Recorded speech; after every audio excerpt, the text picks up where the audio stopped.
ಶ್ರೀಮದ್ ಭಗವದ್ಗೀತೆಯ ಅಧ್ಯಾಯ 18 ಶ್ಲೋಕ 62ರಲ್ಲಿ ಭಗವಂತ ಸ್ವಯಂ ಹೇಳುತ್ತಿದ್ದಾರೆ, ಅರ್ಜುನ, ಯಾರ ಕೃಪೆಯಿಂದ ಪರಮ ಶಾಂತಿ ಹಾಗೂ ಶಾಶ್ವತ ಸ್ಥಾನ ಅಂದರೆ ಸತ್ಯಲೋಕ ಪ್ರಾಪ್ತಿಯಾಗುವುದೋ ಆ ಪರಮೇಶ್ವರನಿಗೆ ಶರಣಾಗು. ಆ ಪರಮೇಶ್ವರ ಯಾರು, ಎಲ್ಲಿ ಇದ್ದಾರೆ, ಹೇಗಿದ್ದಾರೆ ತಿಳಿದುಕೊಳ್ಳಲು ಅವಶ್ಯವಾಗಿ ಕೇಳಿ ಜಗದ್ಗುರು ತತ್ವದರ್ಶಿ ಸಂತ ರಾಮ್ಪಾಲ್ ಮಹಾರಾಜರ ಅಮೃತ ವಚನ. ಜೀವನದಲ್ಲಿ ಅಲ್ಪ ಸ್ವಲ್ಪ ಪಾಪ ಪುಣ್ಯ ಮಾಡಿದ್ರು, ನಂತರ ಕತ್ತೆಯಾದರು ಮತ್ತು ಯಾವಾಗಲಾದರೂ ಮನುಷ್ಯ ಜನ್ಮ ಸಿಕ್ಕಿತು, ನಂತರ ಸ್ವರ್ಗಕ್ಕೆ ಹೋದರು, ನಂತರ ಕತ್ತೆಯಾದರು, ನರಕಕ್ಕೆ ಹೋದರು. ಹೇಳ್ತಾರೆ, ಈ ಪ್ರೊಸೀಜರ್ ಯಾವಾಗ ಮುಗಿಯುವುದು ನಿಮ್ದು? ಇದಂತೂ ರಾಟೆಯುಳ್ಳ ಬಾವಿಯಂತೆ. ಕೆಳಗಿನಿಂದ ಬಾಲ್ದಿಯು ನೀರಿನಿಂದ ತುಂಬಿ ಬಂತು, ಮೇಲೆ ಖಾಲಿಯಾಯಿತು, ಖಾಲಿಯಾಗಿ ಕೆಳಗೆ ಹೋಯಿತು, ನಂತರ ತುಂಬಿ ಬಂತು. ಇದೇ ರೀತಿ ನಿರಂತರ ಆಗುತ್ತಾ ಹೋಯಿತು. ಇದೊಂದು ಮಾತೆ? ಇದೊಂದು ಜೀವನವೇ? ಇಂದ್ರ ಕುಬೇರ್ ಈಸ್ಕಿ ಪದವಿ ಬಿರ್ಮಾವಣ ಧರ್ಮರಾಯ. ಹೋಯ್ ಹೋಯ್. ಇಂದ್ರನ ಪದವಿ ತನಕ ಕೂಡ ತಾವು ಹೋಗಿ ಬಂದಿದ್ದೀರಿ. ಒಮ್ಮೆ ಮಾರ್ಕಂಡೇಯ ಋಷಿಯು ಇರುವೆಗಳು ಸಾಲಾಗಿ ಹೋಗುತ್ತಿದ್ದವು. ಇರುವೆಗಳ ಸಾಲನ್ನು ತಾವು ನೋಡಿರಬಹುದು. ಈ ಕಡೆಯಿಂದ ಆ ಕಡೆ ಓಡುತ್ತಿರುತ್ತವೆ. ಅಲ್ಲಿ ಕುಳಿತು ಬಹಳ ಹೊತ್ತಿನಿಂದ ಗಮನಿಸ್ತಾ ಇದ್ದನು. ಇಂದ್ರನು ಬಂದ, ಸ್ವರ್ಗದ ರಾಜ. ಕೇಳಿದ, ಋಷಿಗಳೇ, ನೀವು ಇಷ್ಟು ಬಹಳ ಗಂಭೀರವಾಗಿ ಏನನ್ನು ಗಮನಿಸ್ತಿದ್ದೀರಿ ಇರುವೆಗಳ ಬಗ್ಗೆ? ಮಾರ್ಕಂಡೇಯ ಋಷಿ ಹೇಳಿದ್ರೇನೆಂದರೆ, ನಾನು ಇವುಗಳಲ್ಲಿ ಯಾವ ಇರುವೆ ಎಷ್ಟು ಬಾರಿ ಇಂದ್ರನಾಗಿತ್ತು ಎಂದು ಯೋಚಿಸ್ತಿರುವೆ. ಇಂದ್ರನು ಕೇಳಿದ, ಹೇ ಭಗವಂತ, ಈ ಇರುವೆಗಳು ಕೂಡ ಇಂದ್ರನಾಗಿದ್ದವೇನೋ? ಹೇಳಿದ್ರೌದು. ಹಾಗಾದರೆ ತಾವೇನು ಕಂಡಿರಿ? ಮಾರ್ಕಂಡೇಯ ಋಷಿ ಹೇಳಿದ್ರು, ಈ ಎಲ್ಲ ಕೋಟ್ಯಾಂತರ ಸಂಖ್ಯೆಯಲ್ಲಿ ಇಷ್ಟೆಲ್ಲ ಇರುವೆಗಳು ಈ ಕಡೆ ಆ ಕಡೆ ಏನು ಓಡುತ್ತಿವೆ. ಹೇಳಬೇಕೆಂದರೆ ಇವುಗಳಲ್ಲಿ ಕೇವಲ ಒಂದು ಇರುವೆ ಮಾತ್ರ ಒಂದು ಬಾರಿ ಇಂದ್ರನ ಪದವಿಯನ್ನು ಪಡೆದು ಸ್ವರ್ಗದ ರಾಜನಾಗಿದೆ. ಉಳಿದ ಇರುವೆಗಳಂತೂ ಹಲವು ಬಾರಿ ಆಗಿವೆ. ಇಷ್ಟು ಹೇಳಿದರೂ ಇಂದ್ರನಿಗೆ ಅರಿವು ಮೂಡಲಿಲ್ಲ. ಏನೆಂದರೆ ಮೋಕ್ಷ ಮಾಡಿಸಿಕೊಳ್ಳಬೇಕೆಂದು. ಈಗ ಬಿಟ್ಟು ಎಲ್ಲಿಗೆ ಹೋಗುವುದು? ಏಕೆಂದರೆ ದಾರಿ ತೋರಿಸುವವನು ಸರಿಯಿಲ್ಲ. ಹಾಗಾಗಿ ಪುಣ್ಯಾತ್ಮರೇ, ಈಗ ಈ ಸಮಯ, ಯಾವಾಗಲಾದರೂ ಒಮ್ಮೊಮ್ಮೆ ಇಂಥ ಅವಕಾಶ ಕೂಡಿ ಬರುತ್ತದೆ. ಹೇಗೆಂದರೆ ಈಗ ತಮಗೆ ಅವಕಾಶ ಸಿಕ್ಕಿದಂತೆ. ಈಗ ಏನು ಹೇಳ್ತಾರೆ, ತಾವು ಕೂಡ ಇಂದ್ರನ ಪದವಿಯಲ್ಲಿ ಸ್ವರ್ಗದ ರಾಜ, ಭೂಮಿಯ ರಾಜ ಕೂಡ ಹಲವು ಬಾರಿ ಆಗಿದ್ರಿ. ಇದನ್ನು ಸತ್ಯವೆಂದು ನಂಬಿ ರಾಜ ರಾಣಿ ಕೂಡ ಆಗಿದ್ರಿ. ಮತ್ತು ಈಗ ಜ್ಞಾನವಿಲ್ಲದೆ ಏನು ಮಾಡ್ತಾರೆ ಭಕ್ತರು? ಅಂದರೆ ಈ ದಾಸನ ಮುಂದೆಯೂ ಒಬ್ಬಿಬ್ಬರು ಮುಗ್ಧರು, ಜ್ಞಾನವನ್ನು ಅರಿಯದವರು ಹೇಳ್ತಾರೆ, ನಾನು ಪಂಚಾಯಿತಿ ಚುನಾವಣೆಗೆ ಸ್ಪರ್ಧಿಸಲೇ ಎಂದು. ಇಡೀ ಊರೇ ಹೇಳುತ್ತಿದೆ, ನೀನು ಸ್ಪರ್ಧಿಸು. ಅರೆ, ಒಳ್ಳೆ ಮನುಷ್ಯ. ಇಂದ್ರನ ಪದವಿಯನ್ನು ಪ್ರಾಪ್ತಿಸಿ ಕೂಡ ಎಲ್ಲೋ ಮೂಲೆಯಲ್ಲಿ ಬಿದ್ದಿರುವೆ. ಈಗ ಊರಿನ ಸರಪಂಚನಾಗಿ ಏನು ಮಹಾ ಸಾಧನೆ ಮಾಡುವೆ ನೀನು? ತನ್ನ ಮೋಕ್ಷವನ್ನು ಮಾಡಿಸಿಕೋ ಇಲ್ಲಿಂದ. ಏಕೆ ಕರ್ಮ ಹಾಳು ಮಾಡಿಕೊಳ್ಳುವೆ ಮಿನಿಸ್ಟರಾಗಿ? ಹೇಳುವ ಅರ್ಥವೇನೆಂದರೆ, ಒಂದು ವೇಳೆ ಭಕ್ತಿ ಮಾಡಬೇಕಾದ್ರೆ ಈ ತಲೆಹರಟೆಯನ್ನು ಬಿಡಬೇಕು. ಪುಣ್ಯಾತ್ಮರೇ, ಇಂದು ಯಾವ ಮಂತ್ರಿ, ರಾಜಕೀಯ ಮುಖಂಡರ ಹಿಂದೆ ತಾವು ಅಲೆಯುತ್ತಾ ಇರುವಿರಿ? ತಮಗೆ ಏನೇನೂ ಸಿಗುವುದಿಲ್ಲ ಇವರಿಂದ. ಏಕೆಂದರೆ ಯಾವ ವಸ್ತುವಿನ ಬಗ್ಗೆ ನಮಗೆ ಆಸೆ ಇದೆ ಅದು ಅವರ ಬಳಿ ಇಲ್ಲವೇ ಇಲ್ಲ.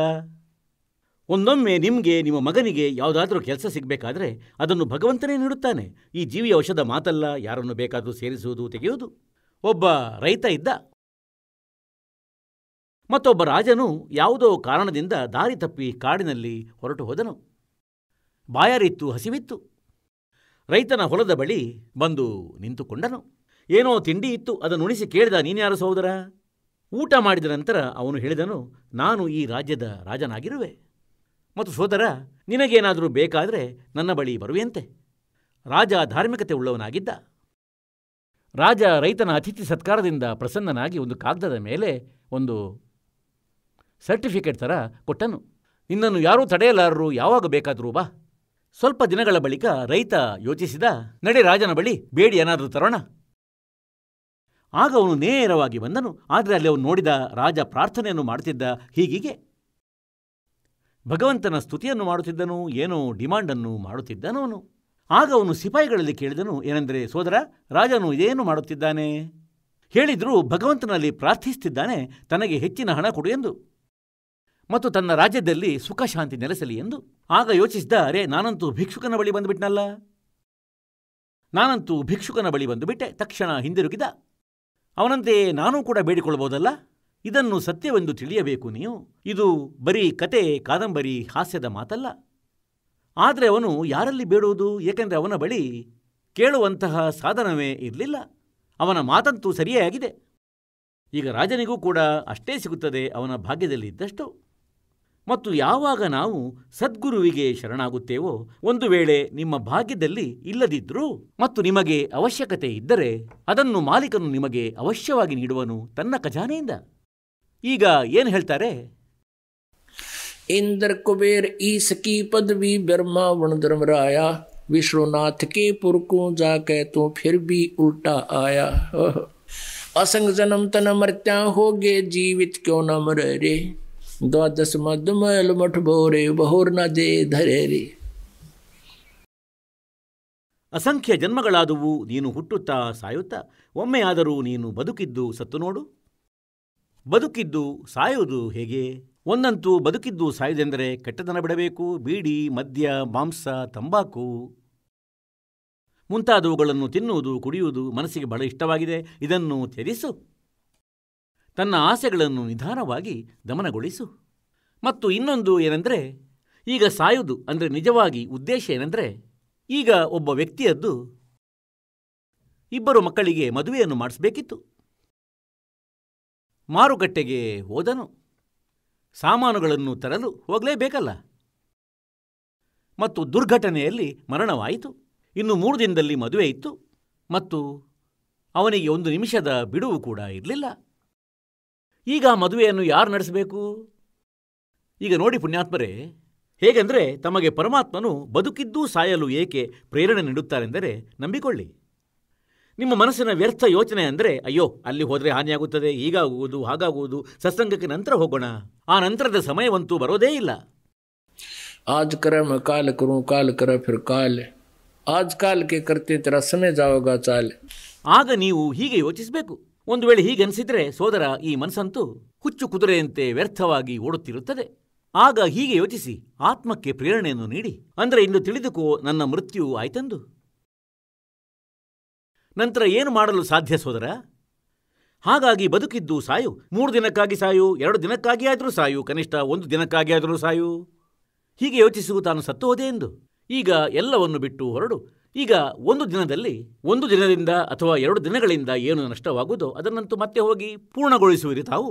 ಒಂದೊಮ್ಮೆ ಪರ್ಮನೆಂಟ್ ಆಗಿ ಮೃತ್ಯುವಾದರೆ ಏನು ಮಾಡುವಿರಿ? ಇಲ್ಲೇನು ಎಗ್ರಿಮೆಂಟ್ ಬರೆದಿಟ್ಟಿಲ್ಲ ಅಡ್ವಾನ್ಸ್ ಆಗಿ, ಏನೆಂದರೆ ಈಗಲೇ ಸಾಯುವುದಿಲ್ಲವೆಂದು ಯಾವುದೇ ಗ್ಯಾರಂಟಿ ಕಾರ್ಡ್ ಕೂಡ ಇಲ್ಲ. ಈಗಾಗಲೇ ಸತ್ತವರು ಕೂಡ ಸಾಯುವುದಿಲ್ಲವೆಂಬ ಭರವಸೆಯಲ್ಲೇ ಬರುತ್ತಿದ್ರು. असंग जन्म तन मर्त्या हो गे, जीवित क्यों न मरे रे, द्वादश मध्य मैल मठ बोरे बहुर न दे धरे रे. ಇಲ್ಲಿಯವರೆಗೆ ನಮ್ಮನ್ನು 10ನೇ ದ್ವಾರ ಎಂದು ಮೂರ್ಖರನ್ನಾಗಿಸಿದ್ರು. ಗರೀಬ್ ದಾಸರು ಹೇಳ್ತಾರೆ, 12ನೇ ದ್ವಾರವನ್ನು ದಾಟಿದ ಮೇಲೆ ಪರಮಾತ್ಮನ ಆ ವಾಸ್ತವಿಕ ಸ್ಥಾನ ಸತ್ಯಲೋಕವಿದೆ. 10ನೇ ದ್ವಾರವಂತೂ ಒಂದು ಬ್ರಹ್ಮಾಂಡದಲ್ಲಿಯೇ ತೆರೆಯುತ್ತದೆ ಮತ್ತು ಜೀವಾತ್ಮ ಇಲ್ಲಿಯೇ ಅಲೆದಾಡಿ ತನ್ನ ಟೈಮ್ ಪಾಸ್ ಮಾಡುತ್ತದೆ 10ನೇ ದ್ವಾರದಲ್ಲಿ.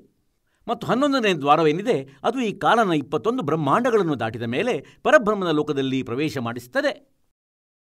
ಮತ್ತು 12ನೇ ದ್ವಾರವೇನಿದೆ ಅದು ಪರಬ್ರಹ್ಮನ ಲೋಕ, ಅಂದರೆ ಅಕ್ಷರ ಪುರುಷನ 7 ಸಂಖ ಬ್ರಹ್ಮಾಂಡಗಳನ್ನು ದಾಟಿದ ಮೇಲೆ ಆವಾಗ ಸತ್ಯಲೋಕಕ್ಕೆ ಪ್ರವೇಶ ಮಾಡಿಸುತ್ತದೆ.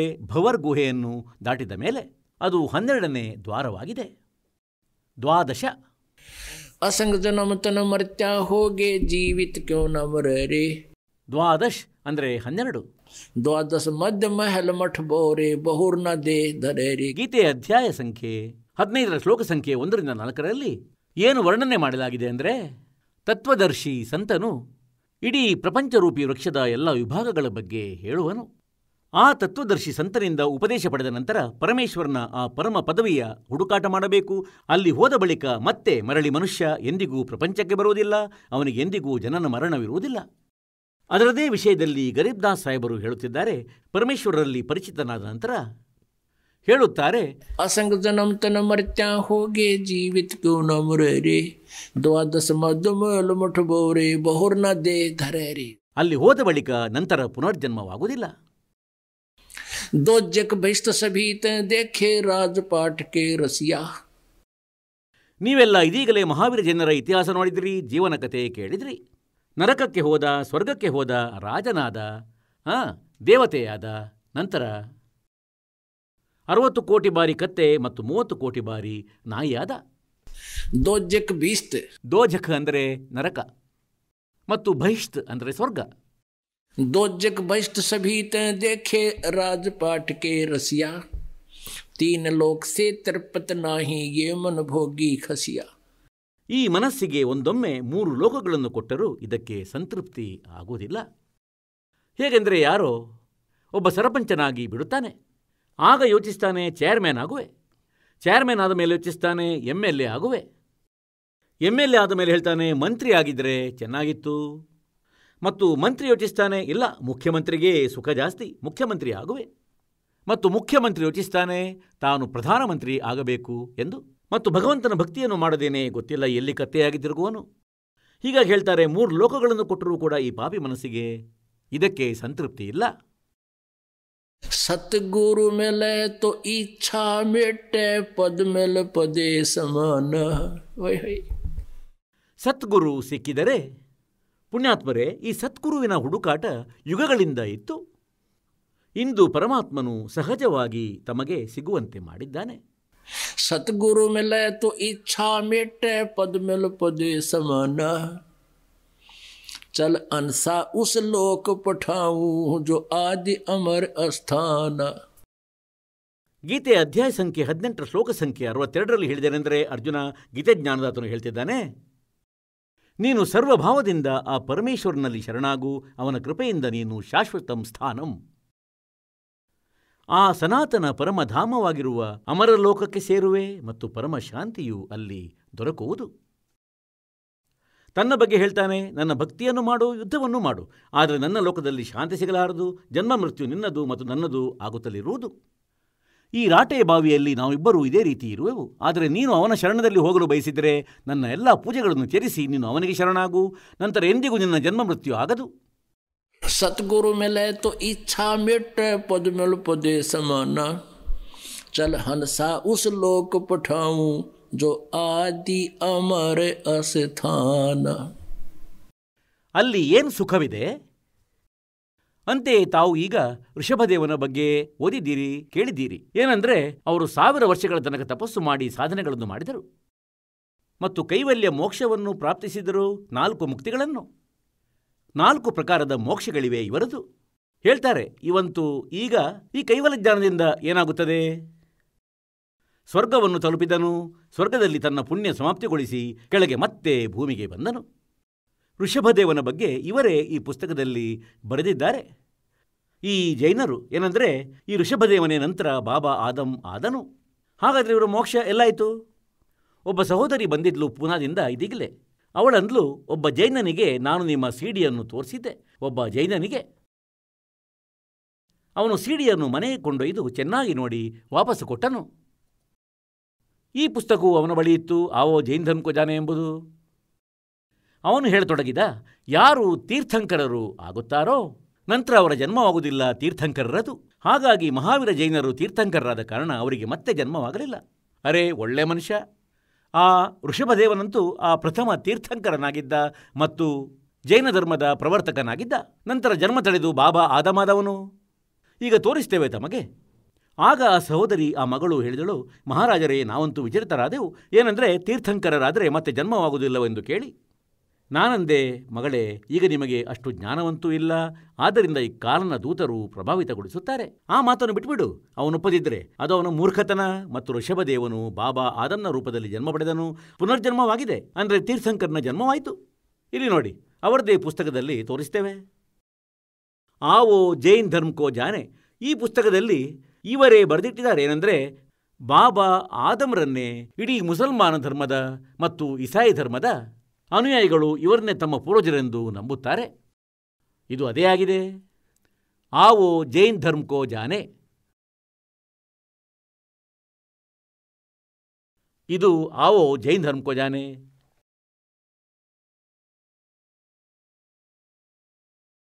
ಪ್ರಕಾಶಕರು ಶ್ರೀಮತಿ ಸುನೀತಾ ಜೈನ್, ಜಂಬೂದ್ವೀಪ, ಹಸ್ತಿನಾಪುರ. ಲೇಖಕರು ಅದೇ ಪ್ರವೀಣ್ ಚಂದ್ರ ಜೈನ್. ಇದರ 154ನೇ ಪುಟದಲ್ಲಿ ಇದನ್ನು ನೋಡಿರಂತೆ. 154ನೇ ಪುಟದಲ್ಲಿ ಇದು 154ನೇ ಪುಟ. ಆವೋ ಜೈನ್ ಧರ್ಮ ಕೋ ಜಾನೆ. ಪ್ರಶ್ನೆ ಇದಾಗಿದೆ ಏನೆಂದರೆ ಭಗವಾನ್ ಶ್ರೀ ಆದಿನಾಥರ ಉತ್ತರಾಧಿಕಾರಿ ಮತ್ತು ಪ್ರಥಮ ಶ್ರೋತೃ ಯಾರಾಗಿದ್ದರು? ಚಕ್ರವರ್ತಿ ಭರತ ಅವರ ಮಗ. ಮತ್ತು ಯಾವ ತೀರ್ಥಂಕರನನ್ನು ಎಲ್ಲ ಧರ್ಮಗಳಲ್ಲಿ ಪೂಜಿಸಲಾಗುತ್ತದೆ? ಯಾವ ತೀರ್ಥಂಕರನನ್ನು? ಉತ್ತರ, ಭಗವಂತ ಶ್ರೀ ಆದಿನಾಥನನ್ನು. ಇವರು ಋಷಭದೇವನನ್ನು ಆದಿನಾಥ ಎನ್ನುತ್ತಿದ್ದಾರೆ. ಇಸ್ಲಾಂ ಧರ್ಮದಲ್ಲಿ ಭಗವಂತ ಆದಿನಾಥ ಅರ್ಥಾತ್ ಋಷಭದೇವನನ್ನು ಏನೆಂದು ನಂಬಲಾಗುತ್ತದೆ? ಬಾಬಾ ಆದಂ. ಪುಣ್ಯಾತ್ಮರೇ, ಬಾಬಾ ಆದಂ ಅಂದರೆ ಋಷಭದೇವನ ಜನ್ಮ ಬಾಬಾ ಆದಂನ ರೂಪದಲ್ಲಿ ಆಯಿತು.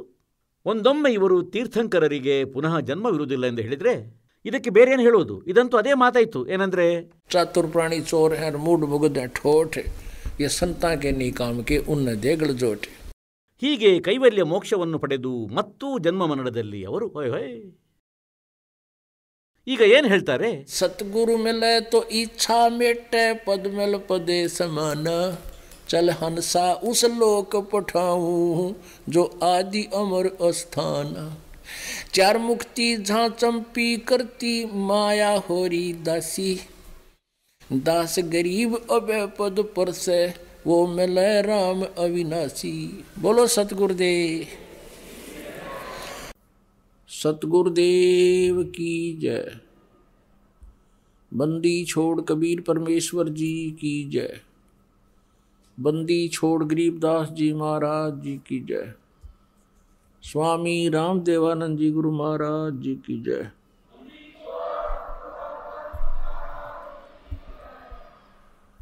सर्व संतों की जय. सर्व भक्तों की जय. धर्मी पुरुषों की जय. श्री काशी धाम की जय. श्री छुडानी धाम की जय. श्री करौथा धाम की जय. श्री बरवाला धाम की जय. सत साहिब ग्रीब नमो नमो सतपुरुष को नमस्कार गुरु की नहीं. सुर नर मुनि जन साधुओं संतों सर्वस दी नहीं. सतगुरु साहेब संत सब डंडो तुम प्रणाम. आगे पीछे मध्य हुए तिनको जा कुर्बान. नराकार निर्विषम काल जाल वैवंजनम निर्लेपम निज निर्गुणम अकल अनुपवेशुंधुनम. सोहम सुरति समाप्तम सकल समाना निर्तलय. उज्ज्वल हीरंबर हरदमं बेपरवा अथा है वार पार नहीं मज्जतम. गरीब जो सुमर सिद्ध होई गणनायक गलताना. करो अनुग्रह सोई पारस पद परवाना. आदि गणेश मनाऊं गणनायक देवन देवा. चरण कमल लो लाऊं आद्यंत करूं सेवा. परम शक्ति संगीतम रिधि सिद्धि दाता सोई. अवगत गुण अतीतम सत पुरुष निर्मोही. जगदम्बा जगदीशम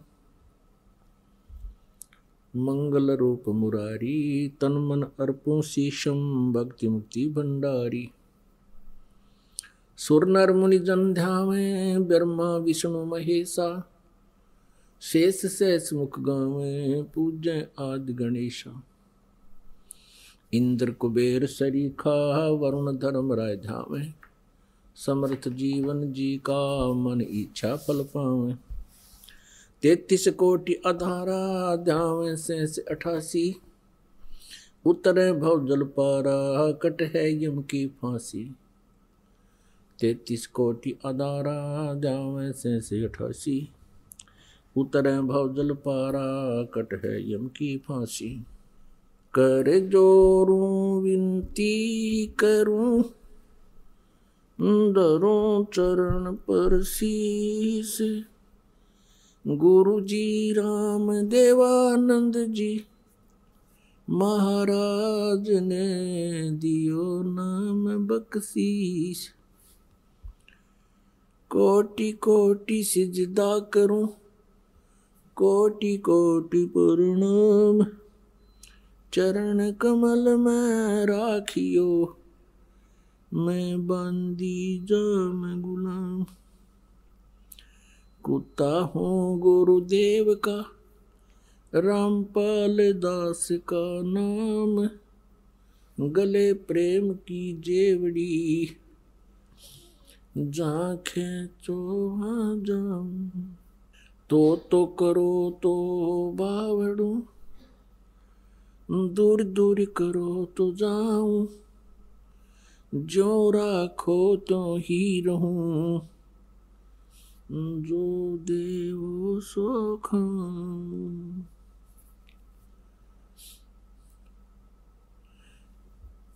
जय इब के सतगुरु मिले, सब दुख आँखों रोए।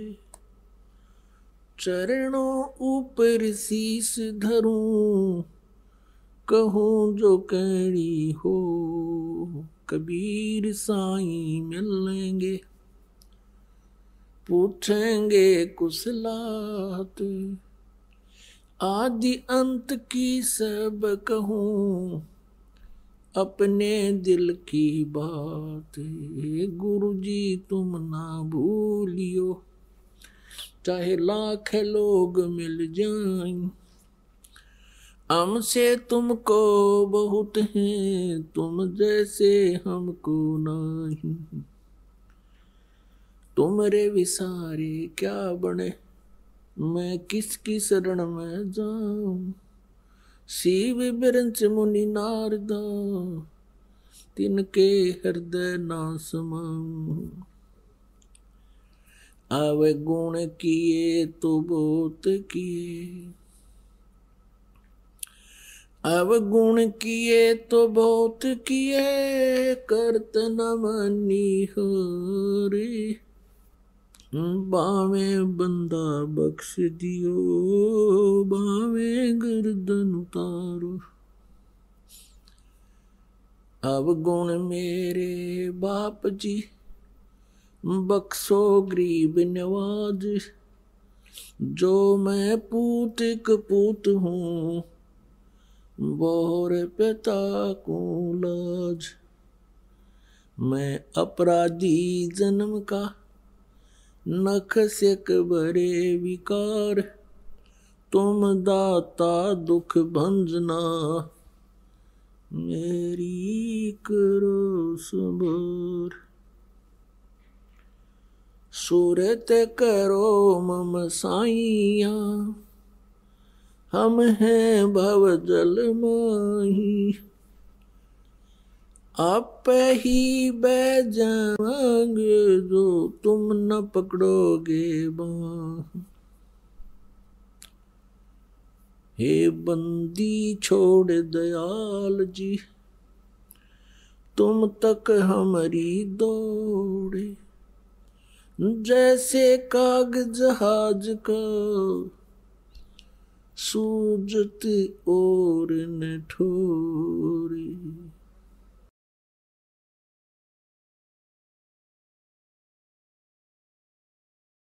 पूर्ण ब्रह्म,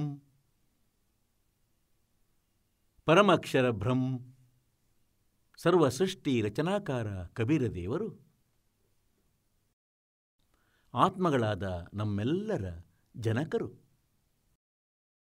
ಇವರು ನಮ್ಮೆಲ್ಲರ ಉತ್ಪತ್ತಿಕರ್ತರು. ಆ ಪರಮೇಶ್ವರನ ಅಪಾರ ಕೃಪೆಯಿಂದ ತಾವೆಲ್ಲರೂ ಇಲ್ಲಿ ಸತ್ಸಂಗದಲ್ಲಿ ಉಪಸ್ಥಿತರಾಗಿದ್ದೀರಿ. ಪುಣ್ಯಾತ್ಮರೇ, ಪರಮಾತ್ಮ ಕಬೀರ ದೇವರು ಸ್ವತಃ ಸತ್ಯಲೋಕದಿಂದ ಬರುತ್ತಾರೆ. ಅದು ನಮ್ಮೆಲ್ಲರ ಉಗಮ ಸ್ಥಳವಾಗಿದೆ. ಅಲ್ಲಿ ನಮ್ಮೆಲ್ಲರನ್ನೂ ಉತ್ಪನ್ನ ಮಾಡಲಾಗಿತ್ತು. ಅಲ್ಲಿ ನಾವೆಲ್ಲರೂ ಇರುತ್ತಿದ್ದೆವು. ಅದು ಸತ್ಯಲೋಕವಾಗಿದೆ. ಸತ್ಯಲೋಕದ ಅರ್ಥವು ಶಾಶ್ವತ ಸ್ಥಾನ ಎಂಬುದಾಗಿದೆ. ಶಾಶ್ವತ ಅಂದರೆ ಸದಾ ಇರುವಂಥದ್ದು, ಅದರ ನಾಶ ಎಂದಿಗೂ ಆಗುವುದಿಲ್ಲ. ನಾವೆಲ್ಲ ಅಲ್ಲಿ ಇರುತ್ತಿದ್ದೆವು. ಸತ್ಯಲೋಕದಲ್ಲಿ ನಮ್ಮ ಜನ್ಮ ಮತ್ತು ಮರಣ ಆಗುತ್ತಿರಲಿಲ್ಲ. ವೃದ್ಧಾವಸ್ಥೆ ಇರಲಿಲ್ಲ. ಅದು ಅನಾಮಯ ಲೋಕ. ಅನಾಮಯದ ಅರ್ಥವೇನೆಂದರೆ ಯಾವುದೇ ರೋಗವಿಲ್ಲದಿರುವಂಥದ್ದು. ಒಂದು ಅನಾಮಿ ಎಂಬ ಲೋಕವಿದೆ, ಅದು ಬೇರೆ ಇದೆ. ಅನಾಮಯದ ಅರ್ಥವೆಂದರೆ ಯಾವುದೇ ರೋಗ ಇಲ್ಲದಿರುವುದು. ನಾವು ಆ ಲೋಕದಲ್ಲಿ ಇರುತ್ತಲಿದ್ದೆವು. ಮತ್ತು ನಾವು ನಮ್ಮ ತಪ್ಪಿನ ಕಾರಣದಿಂದಾಗಿ, ನಮ್ಮ ಮೂರ್ಖತನದಿಂದಾಗಿ ನಾವು ಅಲ್ಲೊಂದು ಘೋರ ತಪ್ಪನ್ನು ಮಾಡಿದೆವು. ಆ ಕಾರಣದಿಂದಾಗಿ ನಾವೆಲ್ಲ ಇಲ್ಲಿ ಕಾಲನ ಜಾಲದಲ್ಲಿ ಸಿಕ್ಕಿಕೊಂಡೆವು. ಇದು ಕಾಲನ ಲೋಕವಾಗಿದೆ. ಇವನು ಶ್ರೀಮದ್ ಭಗವದ್ಗೀತೆಯಲ್ಲಿ ಅಧ್ಯಾಯ ಸಂಖ್ಯೆ 11 ಶ್ಲೋಕ ಸಂಖ್ಯೆ 32ರಲ್ಲಿ ಸ್ವತಃ ಹೇಳುತ್ತಾನೆ, ನಾನು ಕಾಲನು ಅರ್ಜುನ, ಈಗ ಎಲ್ಲರನ್ನೂ ತಿನ್ನಲು ಬಂದಿರುವೆ, ಎಲ್ಲರನ್ನೂ ನಾಶ ಮಾಡುವೆ. ಅರ್ಜುನನು ಶ್ರೀಕೃಷ್ಣನನ್ನು ಬಹಳ ಚೆನ್ನಾಗಿ ಅರಿತಿದ್ದನು. ಶ್ರೀಕೃಷ್ಣನು ಅರ್ಜುನನ ಬಾಮೈದನಾಗಿದ್ದನು. ಏಕೆಂದರೆ ಶ್ರೀಕೃಷ್ಣನ ತಂಗಿ ಸುಭದ್ರ ಅರ್ಜುನನನ್ನು ವಿವಾಹವಾಗಿದ್ದಳು. ಮತ್ತು ಅದಾದ ನಂತರ ಯಾವಾಗ ಕಾಲನು ಪ್ರಕಟಗೊಂಡನು, ಕಾಲನು ಬಂದನು, ಪ್ರವರ್ತನಾದನು, ಶ್ರೀಕೃಷ್ಣನ ಶರೀರದಲ್ಲಿ ಪ್ರವೇಶವನ್ನು ಮಾಡಿದ. ನಂತರ ಶರೀರದಿಂದ ಹೊರಗೆ ಬಂದು ಅವನು ತನ್ನ ವಿರಾಟ ರೂಪವನ್ನು ತೋರಿಸಿದನು. ಶ್ರೀಕೃಷ್ಣನ ಶರೀರವನ್ನು ಮಂಕು ಮಾಡಿದನು. ಆಗ ಅರ್ಜುನನು ಕೇಳುತ್ತಾನೆ, ಹೇ ಮಹಾನುಭಾವ, ನೀವು ಯಾರು? ನಾನು ನಿಮ್ಮನ್ನು ಗುರುತಿಸಲಾಗುತ್ತಿಲ್ಲ, ನಾನು ಬಹಳ ಭಯಭೀತನಾಗಿರುವೆ. ಇದರಿಂದ ಸ್ಪಷ್ಟವಾಯಿತು, ಅಲ್ಲಿ ಅವನು ಶ್ರೀಕೃಷ್ಣನಾಗಿ ಇರಲಿಲ್ಲ, ಕಾಲನಾಗಿದ್ದ. ಅದನ್ನಲ್ಲಿ ಕಾಲನು ಹೇಳುತ್ತಿದ್ದ. ಶ್ರೀಮದ್ ಭಗವದ್ಗೀತೆಯ ಜ್ಞಾನವನ್ನು ಈ ಕಾಲಭಗವಂತನು ಕೊಟ್ಟಿದ್ದಾನೆ, ಶ್ರೀಕೃಷ್ಣನ ಶರೀರದಲ್ಲಿ ಪ್ರವೇಶ ಮಾಡಿಕೊಂಡು. ಹಾಗಾಗಿ ಅವನು ಸ್ವತಃ ಹೇಳುತ್ತಾನೆ, ಅಂದರೆ ನಾನು ಕಾಲನು ಮತ್ತು ಈಗ ನಾನು ಪ್ರವರ್ತನಾಗಿದ್ದೇನೆ. ಒಂದು ವೇಳೆ ಶ್ರೀಕೃಷ್ಣನು ಗೀತೆಯ ಜ್ಞಾನವನ್ನು ನೀಡಿದ್ದರೆ ಈ ಶಬ್ದಗಳನ್ನು ಪ್ರಯೋಗ ಮಾಡ್ತಿರಲಿಲ್ಲ ಮತ್ತು ಅರ್ಜುನನಿಗೂ ಇದನ್ನು ಕೇಳುವ ಪ್ರಮೇಯವೇ ಬರ್ತಿರಲಿಲ್ಲ, ನೀವು ಯಾರು ಎಂದು. ಇವನು ಕಾಲನು, ಇವನು ಪ್ರತಿಯೊಂದು ಕಾರ್ಯವನ್ನು, ಕರ್ಮವನ್ನು ಮೋಸದಿಂದ ಮಾಡುತ್ತಾನೆ, ಪ್ರತಿಯೊಬ್ಬರನ್ನು ಮಿಸ್ಗೈಡ್ ಮಾಡುತ್ತಾನೆ, ಯಾರಿಗೂ ಸತ್ಯದಿಂದ ಪರಿಚಿತನಾಗಲು ಬಿಡುವುದಿಲ್ಲ. ಮತ್ತು ಗೀತೆಯ ಅಧ್ಯಾಯ ಸಂಖ್ಯೆ 4 ಶ್ಲೋಕ ಸಂಖ್ಯೆ 5 ಮತ್ತು 9ರಲ್ಲಿ ಇವನು ಸ್ವತಃ ಹೇಳುತ್ತಾನೆ, ಅರ್ಜುನ, ನಿನ್ನ ಮತ್ತು ನನ್ನ ಬಹಳ ಜನ್ಮಗಳಾಗಿವೆ, ನಿನಗೆ ಗೊತ್ತಿಲ್ಲ, ನನಗೆ ಗೊತ್ತು. ನನ್ನ ಜನ್ಮ ಮತ್ತು ಕರ್ಮ ಅಲೌಕಿಕವಾಗಿವೆ. ಇವನ ಕರ್ಮಗಳು ಅಲೌಕಿಕವಾಗಿವೆ. ಹೇಗೆಂದರೆ ಇವನು ಯಾರಿಗೂ ಸತ್ಯದಿಂದ ಪರಿಚಿತನಾಗಲು ಬಿಡುವುದಿಲ್ಲ. ತನ್ನ ವಾಸ್ತವಿಕ ರೂಪವನ್ನು ಎಂದಿಗೂ ಯಾರ ಮುಂದೆಯೂ ಪ್ರತ್ಯಕ್ಷಗೊಳಿಸುವುದಿಲ್ಲ. ಇವನು ಕಾಲನು, ಇವನ ಲೋಕದಲ್ಲಿ ನಾವು ಸಿಲುಕಿದ್ದೇವೆ. ಮತ್ತಿದನ್ನು ಸ್ವತಃ ಅರ್ಜುನ ಹೇಳುತ್ತಿದ್ದಾನೆ, ಏಕೆಂದರೆ ಅವನು ಕಾಲನನ್ನು ಶ್ರೀಕೃಷ್ಣನೆಂದು ಭಾವಿಸುತ್ತಿದ್ದ. ಹೇಳುತ್ತಿದ್ದ, ಹೇ ಭಗವಂತ, ತಾವಂತೂ ದೇವತೆಗಳನ್ನು ತಿನ್ನುತ್ತಿರುವಿರಿ. 11ನೇ ಅಧ್ಯಾಯದ 21ನೇ ಶ್ಲೋಕದಲ್ಲಿ ತಾವು ಋಷಿಗಳನ್ನು ತಿನ್ನುತ್ತಿರುವಿರಿ, ಮತ್ತವರು ತಮ್ಮಲ್ಲಿಯೇ ಮಂಗಳವಾಗಲೆಂದು ಬೇಡುತ್ತಿದ್ದಾರೆ, ಪ್ರಾರ್ಥನೆಯನ್ನು ಮಾಡುತ್ತಿದ್ದಾರೆ ತಮ್ಮ ಸುರಕ್ಷತೆಗಾಗಿ. ತಾವು ಅವರನ್ನು ತಿನ್ನುತ್ತಿರುವಿರಿ. ಕೆಲವರು ನಿಮ್ಮ ದವಡೆಯಲ್ಲಿ ನೇತಾಡುತ್ತಿದ್ದಾರೆ. ಎಲ್ರಂದರೆ ಎಲ್ಲರೂ ಕೂಡ ನಿಮ್ಮ ಬಾಯಲ್ಲಿ ಬರುತ್ತಿದ್ದಾರೆ. ಆಗ 11ನೇ ಅಧ್ಯಾಯದ 32ನೇ ಶ್ಲೋಕದಲ್ಲಿ ಹೇಳುತ್ತಾನೆ, ಅರ್ಜುನ, ನಾನು ಕಾಲನು, ನಾನು ಈಗ ಪ್ರವರ್ತನಾಗಿದ್ದೇನೆ ಮತ್ತು ನೀನು ಯುದ್ಧ ಮಾಡದಿದ್ದರೂ ನಾನು ಇವರನ್ನು ಕೊಂದು ಹಾಕುವೆ, ನಾನು ಇವರನ್ನು ಭಕ್ಷಿಸಬೇಕು. ಹೀಗೆ ಈ ಲೋಕ ಈ ಕಾಲನದ್ದಾಗಿದೆ ಮತ್ತು ಇಲ್ಲಿ ಜನನ ಮತ್ತು ಮರಣ ಕಂಪಲ್ಸರಿ ಆಗಿದೆ. ಏಕೆಂದರೆ ಈ ಕಾಲಭಗವಂತನಿಗೆ ಒಂದು ಶಾಪವು ತಗುಲಿದೆ. 1,00,000 ಮಾನವ ಶರೀರವುಳ್ಳ ಜೀವಾತ್ಮಗಳನ್ನು ನಿತ್ಯ ಆಹಾರವನ್ನಾಗಿ ಸೇವಿಸುವ ಶಾಪ. ಪುಣ್ಯಾತ್ಮರೇ, ಈಗ ಈ ಸ್ಥೂಲ ಶರೀರವಂತೂ ಇಲ್ಲಿಯೇ ಉಳಿದುಬಿಡುತ್ತದೆ. ಯಾವುದರ ರಕ್ಷಣೆ ನಾವು ಮಾಡುತ್ತೇವೆ? ಯಾರೋ ನೆಲದಲ್ಲಿ ಹೂಳುತ್ತಾರೆ, ಯಾರೋ ಸುಡುತ್ತಾರೆ, ಸಂಸ್ಕಾರ ಮಾಡುತ್ತಾರೆ, ಇನ್ಯಾರೋ ಜಲಪ್ರವಾಹದಲ್ಲಿ ಬಿಡುತ್ತಾರೆ, ಇನ್ಯಾರೋ ಕಾಡಿನಲ್ಲಿ ಬಿಸಾಡುತ್ತಾರೆ. ಈ ಕಾಲನು ಸ್ಥೂಲ ಶರೀರವನ್ನು ತಿನ್ನುವುದಿಲ್ಲ. ಇದರ ಒಳಗೆ ಸೂಕ್ಷ್ಮ ಶರೀರವಿದೆ ಮತ್ತು ಸೂಕ್ಷ್ಮ ಶರೀರದ ಒಳಗೆ ಇಡೀ ಜೀವನದಲ್ಲಿ ಮನುಷ್ಯ ಶರೀರದಲ್ಲಿದ್ದು ಎಷ್ಟೆಲ್ಲ ವ್ಯಸನಕ್ಕೆ ಒಳಗಾಗಿರ್ತಾನೋ, ಆಹಾರವನ್ನು ತಿನ್ನುತ್ತಾನೋ, ಅದರ ಸೂಕ್ಷ್ಮ ತತ್ವ ಒಟ್ಟುಗೂಡುತ್ತದೆ ಈ ಸೂಕ್ಷ್ಮ ಶರೀರದಲ್ಲಿ ಮತ್ತು ಆ 1,00,000 ಮಾನವ ಶರೀರಧಾರಿ ಜೀವಾತ್ಮಗಳನ್ನು ಆ ತಪ್ತಶಿಲೆಯ ಮೇಲೆ ಒಂದು ಬಹಳ ದೊಡ್ಡ ತಪ್ತಶಿಲೆ ಅಂದರೆ ತಂತಾನೆ ಬಿಸಿಯಾಗಿರುವ ಹಂಚಿನಂತೆ ಇರುವ ಒಂದು ಕಲ್ಲಿನ ತುಂಡು ಅದರ ಮೇಲೆ ಹಾಕುತ್ತಾನೆ. ಅದು ಸ್ವತಃ ಬಿಸಿಯಾಗಿರ್ತದೆ, ಅದು ಬಹಳ ಬಹಳ ಬಿಸಿಯಾಗಿರ್ತದೆ ಮತ್ತು ಎಲ್ಲ ಜೀವಾತ್ಮಗಳನ್ನು ಅದರ ಮೇಲೆ ಹಾಕುತ್ತಾನೆ. ಅಲ್ಲಿ ಜೀವಾತ್ಮಗಳು ಹೇಗೆ ಒದ್ದಾಡುತ್ತವೆಂದರೆ ಅಕ್ಕಿ ಹುರಿಯುವಾಗ ಮಂಡಕ್ಕಿ ಹಾರುವಂತೆ ಹೀಗೆ ಚಟಕ್ ಪಟಕ್ ಆಗುತ್ತವೆ. ಮತ್ತವರು ಸಾಯುವುದಿಲ್ಲ ಸೂಕ್ಷ್ಮ ಶರೀರದಲ್ಲಿ, ಆದರೆ ನೋವು ಬಹಳವಾಗುತ್ತದೆ. ಎಲ್ಲರೂ ಚೀರಾಡುತ್ತಾರೆ. ಅವರೊಳಗಿನಿಂದ ಹೊರಡುವ ಕೊಳಕನ್ನು ಆ ಕಾಲನ್ನು ತಿನ್ನುತ್ತಾನೆ. ಈಗ ಪುಣ್ಯಾತ್ಮರೇ, ಇವನ ಉದ್ದೇಶವೇ ಇಲ್ಲಿ ಸಾಯಿಸಿಬಿಟ್ಟು ತಿನ್ನುವುದಾಗಿದೆ. ಮತ್ತು ಈ ಕಾರಣಕ್ಕಾಗಿಯೇ ಜನ್ಮ ಮತ್ತು ಮೃತ್ಯು ಇಲ್ಲಿ ಕಂಪಲ್ಸರಿ ಆಗಿದೆ. ಈಗ ಇಂಥದ್ದೊಂದು ಲೋಕದಲ್ಲಿ ನಾವು ಜೀವಿಸುತ್ತಿದ್ದೇವೆ. ಈಗ ಈ ಗೀತೆ ಜ್ಞಾನದಾತನು ಜ್ಯೋತಿ ಸ್ವರೂಪಿ ನಿರಂಜನ ಎಂದು ಕೂಡ ಕರೆಯಲ್ಪಡುತ್ತಾನೆ. ಇವನು 21 ಬ್ರಹ್ಮಾಂಡಗಳ ಸ್ವಾಮಿ, 21 ಬ್ರಹ್ಮಾಂಡಗಳ ಮಾಲೀಕ ಪ್ರಭು ರಾಮ. ಇವನನ್ನು ಬ್ರಹ್ಮನೆಂದು ಕರೆಯುತ್ತಾರೆ, ಬ್ರಹ್ಮ್. ಮತ್ತು ಇವನನ್ನೇ ಕ್ಷರಪುರುಷ ಎಂದು ಕರೆಯುತ್ತಾರೆ. ಇದನ್ನು ಗೀತೆ ಅಧ್ಯಾಯ ಸಂಖ್ಯೆ 15ರ ಶ್ಲೋಕ 16 ಮತ್ತು 17ರಲ್ಲಿ 3 ಪುರುಷರ ಬಗ್ಗೆ ಹೇಳಲಾಗಿದೆ. ಒಬ್ಬ ಕ್ಷರಪುರುಷ, ಇವನೇ ಸ್ವತಃ ಕ್ಷರಪುರುಷ ಆಗಿರುವನು. ಇವನು ಜ್ಯೋತಿಸ್ವರೂಪಿ ನಿರಂಜನ ಎಂದು ಕೂಡ ಕರೆಯಲ್ಪಡುತ್ತಾನೆ. ಇವನು ಕಾಲನೆಂದು ಕರೆಯಲ್ಪಡುತ್ತಾನೆ. ಮತ್ತೊಬ್ಬ ಅಕ್ಷರ ಪುರುಷನಿದ್ದಾನೆ. ಅಕ್ಷರ ಪುರುಷನು 7 ಶಂಖ ಬ್ರಹ್ಮಾಂಡಗಳ ಸ್ವಾಮಿ ಆಗಿರುವನು. 7 ಶಂಖ ಬ್ರಹ್ಮಾಂಡಗಳ ಸ್ವಾಮಿ, 7 ಶಂಖ, ನೀಲಪದ್ಮ ಶಂಖ. ಅವನು ಅಕ್ಷರ ಪುರುಷನೆಂದು ಕರೆಯಲ್ಪಡುತ್ತಾನೆ. ಅಕ್ಷರದ ಅರ್ಥ ನಾಶವಾಗದೇ ಇರುವುದು, ಅವಿನಾಶಿ. ಆದರೆ ವಾಸ್ತವದಲ್ಲಿ ಈ ಅಕ್ಷರ ಪುರುಷ ಇವನನ್ನು ಪರಬ್ರಹ್ಮೆಂದು ಕರೆಯುತ್ತಾರೆ. ಇವನೂ ಕೂಡ ಅವಿನಾಶಿ ಅಲ್ಲ. ಇವನ ಆಯಸ್ಸೂ ಕೂಡ ನಿರ್ಧಾರಿತವಾಗಿದೆ.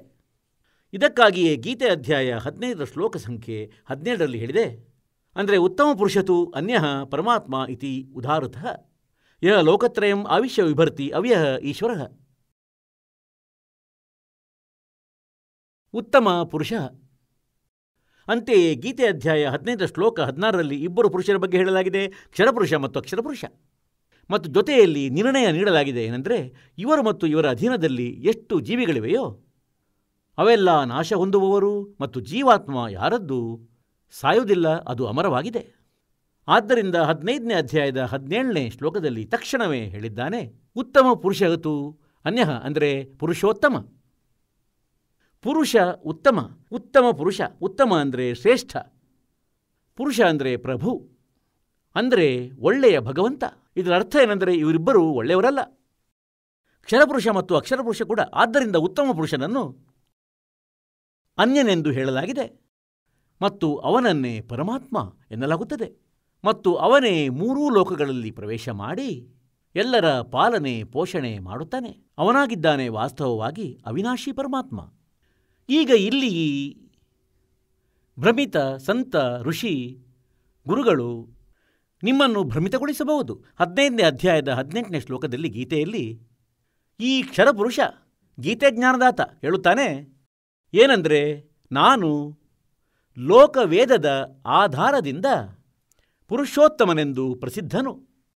ಏಕೆಂದರೆ ನನ್ನ ಅಧೀನದಲ್ಲಿರುವ ನನ್ನ 21 ಬ್ರಹ್ಮಾಂಡಗಳಲ್ಲಿ ಯಾವೆಲ್ಲ ಜೀವಿಗಳು ನನ್ನ ಅಧೀನರಾಗಿರುವರೋ ಅವರಿಗಿಂತ ನಾನು ಉತ್ತಮನು, ಅವರಿಗಿಂತ ಶ್ರೇಷ್ಠನು, ಅವರಿಗಿಂತ ಬಲಶಾಲಿ ಆಗಿರುವೆನು. ಆದ್ದರಿಂದ ಪುರುಷೋತ್ತಮ ಎಂಬ ಹೆಸರಿನಿಂದ ನಾನು ಪ್ರಸಿದ್ಧನು. ಕೇವಲ ಲೋಕವೇದ. ಲೋಕವೇದ ಅಂದರೆ ದಂತಕಥೆ, ವಾಸ್ತವಿಕ ಅಲ್ಲದ್ದು. ಹೇಗೆಂದರೆ ನಾವು ಇದುವರೆಗೆ ಶ್ರೀ ಬ್ರಹ್ಮ, ಶ್ರೀ ವಿಷ್ಣು, ಶ್ರೀ ಶಿವ ಇವರನ್ನು ಅಜನ್ಮರೆಂದು ಹೇಳುತ್ತಿದ್ದೆವು, ಕೇಳುತ್ತಿದ್ದೆವು. ಇವರಿಗೆ ತಂದೆ ತಾಯಿ ಇಲ್ಲ. ಇವರನ್ನು ಸರ್ವೇಶ್ವರ, ಮಹೇಶ್ವರ, ಮೃತ್ಯುಂಜಯ, ಕಾಲಜ್ಯ, ಸರ್ವೇಶ್ವ ಎಂದು ಹೇಳುತ್ತಿದ್ದರು. ಇದು ಲೋಕವೇದವಾಗಿತ್ತು, ದಂತಕಥೆಯಾಗಿತ್ತು. ವಾಸ್ತವವಾಗಿ ಇವರ ಇತಿಹಾಸದಲ್ಲಿ ಜೀವನ ಕಥೆಯಲ್ಲಿ ಬರೆದಿದೆ ಇವರು ನಾಶ ಹೊಂದುವರೆಂದು ಮತ್ತಿವರ ಜನ್ಮ ಮೃತ್ಯು ಆಗುವುದೆಂದು. ಇವರ ಮಾತೆ ದುರ್ಗಾ ಮತ್ತು ತಂದೆ ಜ್ಯೋತಿ ನಿರಂಜನ, ಕಾಲನು ಈ ಕ್ಷರಪುರುಷ. ಇವನು ಸ್ವತಃ ಸ್ವೀಕರಿಸ್ತಾನೆ. ಗೀತೆ ಅಧ್ಯಾಯ 10ರ ಶ್ಲೋಕ 2ರಲ್ಲಿ ಏನೆಂದರೆ, ನನ್ನ ಉತ್ಪತ್ತಿಯ ಬಗ್ಗೆ ದೇವತೆಗಳು ತಿಳಿದಿಲ್ಲ, ಈ ಸಿದ್ಧಪುರುಷರು ಹಾಗೂ ಈ ಋಷಿಗಳು ತಿಳಿದಿಲ್ಲ, ಏಕೆಂದರೆ ಇವರೆಲ್ಲರೂ ನನ್ನಿಂದಲೇ ಉತ್ಪನ್ನರಾಗಿದ್ದಾರೆ. ಹಾಗಾಗಿ ಪುಣ್ಯಾತ್ಮಗಳೇ, ಆ ಪುರುಷೋತ್ತಮ ಬೇರೆ ಯಾರೋ ಇದ್ದಾರೆ. ಮತ್ತು ಆ ಪುರುಷೋತ್ತಮ ಇರುವುದಾದರೂ ಎಲ್ಲಿ? ಅವನು ಶಾಶ್ವತ ಸ್ಥಾನದಲ್ಲಿರುತ್ತಾನೆ, ಸನಾತನ ಪರಮಧಾಮದಲ್ಲಿ ಇರುತ್ತಾನೆ, ಮತ್ತಲ್ಲಿಂದ ಹೊರಟು ನಡೆದು ಬರುತ್ತಾನೆ. ಆತ್ಮಗಳಾದ ನಾವೆಲ್ಲರೂ ಆ ಪರಮಾಕ್ಷರ ಬ್ರಹ್ಮ ಸತ್ಯಪುರುಷ ಕಬೀರ ದೇವರದು ಆಗಿದ್ದೇವೆ. ಅವರು ನಮ್ಮೆಲ್ಲರ ತಂದೆಯಾಗಿದ್ದಾರೆ, ಇರುವೆಯಿಂದ ಹಿಡಿದು ಆನೆ, ಬಡವನಿಂದ ಹಿಡಿದು ಧನಿಕನವರೆಗೆ. ಆದರೆ ಇಲ್ಲಿ ಕಾಲನು ನಮ್ಮನ್ನು ನಮ್ಮ ಸ್ವರೂಪದಿಂದಲೇ ಅಪರಿಚಿತರನ್ನಾಗಿ ಮಾಡಿಬಿಟ್ಟ. ನಮ್ಮ ವಾಸ್ತವಿಕ ಸ್ಥಾನದಿಂದ ನಮ್ಮನ್ನು ದಾರಿ ತಪ್ಪಿಸಿ ಬಿಟ್ಟ. ಇಲ್ಲಿ ಜನನ ಮರಣದ ವಿಧಾನವೇ ಫೈನಲ್ ಎಂದು ಭ್ರಮೆ ಹರಡಿಸಿಬಿಟ್ಟ. ತನ್ನನ್ನು ತನಗೆ ಇವನು ನಿರಾಕಾರನೆಂದು ಸಾಬೀತುಪಡಿಸಿಬಿಟ್ಟ. ಏಕೆಂದರೆ ಋಷಿ ಮಹಾಋಷಿಗಳು ಪರಮಾತ್ಮನನ್ನು ಪಡೆಯಲು ಪ್ರಯತ್ನಿಸಿದರು. ಏಕೆಂದರೆ ಆತ್ಮ ಪರಮಾತ್ಮನಿಂದ ಅಗಲಿದ ದಿನದಿಂದಲೇ ಅವನ ಅನ್ವೇಷಣೆಯಲ್ಲಿ ತೊಡಗಿತ್ತು. ಏಕೆಂದರೆ ಆತ್ಮಕ್ಕೆ ಆ ಪರಮಾತ್ಮನ ಅಭಾವದ ಬಹಳ ದೊಡ್ಡ ಏಟು ಬಿದ್ದಿದೆ. ಪುಣ್ಯಾತ್ಮರೇ, ಎಲ್ಲಿಯವರೆಗೆ ನಿಮ್ಮ ಮನೆಯಲ್ಲಿ ವಿದ್ಯುತ್ ಇರುತ್ತದೆಯೋ ಅಲ್ಲಿವರೆಗೆ ಬಲ್ಬ್ಗಳು ಉರಿಯುತ್ತವೆ, ಕೂಲರ್ ಕೂಡ ಕೆಲಸ ಮಾಡುತ್ತದೆ, ಫ್ಯಾನ್ ತಿರುಗುತ್ತದೆ, ಮತ್ತು ತಾವು ಮಾಡುತ್ತಿರುವ ಅವಶ್ಯಕ ಕೆಲಸಗಳೆಲ್ಲವೂ ನಡೆಯುತ್ತಿರುತ್ತವೆ. ಮತ್ತು ಯಾವಾಗ ವಿದ್ಯುತ್ ಹೊರಟು ಹೋಗುತ್ತದೆಯೋ ಆಗ ನಿಮಗೆ ಅದರ ಅವಶ್ಯಕತೆಯ ಅರಿವಾಗುತ್ತದೆ. ಅದರ ಕೊರತೆ ನಿಮ್ಮನ್ನು ಕುಟುಕುತ್ತದೆ ಮತ್ತು ಇಡೀ ದಿನ ವಿದ್ಯುತ್ ಬರದಿದ್ದರೆ ಬೆವರು ಸುರಿಯುತ್ತದೆ. ಹೀಗೇನೆ ಆತ್ಮಕ್ಕೆ ಅಂದರೆ ನಮ್ಮೆಲ್ಲರಿಗೆ ಅಲ್ಲಿ ಬಹಳ ಸುಖವಿತ್ತು. ಯಾವುದೇ ವಸ್ತುವಿನ ಯಾವ ಅಭಾವವೂ ಇರಲಿಲ್ಲ. ಆದರೆ ನಾವು ಈ ಕಾಲನ ಜೊತೆಯಲ್ಲಿ ಇವನ ಲೋಕಕ್ಕೆ ಬರುತ್ತಲೇ ನಮ್ಮ ಆ ವಿದ್ಯುತ್ ಹೊರಟು ಹೋಯಿತು. ಪರಮಾತ್ಮನಿಂದ ಸಿಗುವಂತಹ ನೆಮ್ಮದಿ ಸುಖ ಸಮಾಪ್ತಿಯಾಯಿತು. ಮತ್ತು ನಮ್ಮ ಆ ಭಕ್ತಿಯ ಬ್ಯಾಟರಿ ಎಷ್ಟು ಚಾರ್ಜ್ಡ್ ಆಗಿತ್ತು, ಅದರಿಂದ ನಮಗೆ ಸುಖವು ಲಭಿಸುತ್ತಲೇ ಇತ್ತು.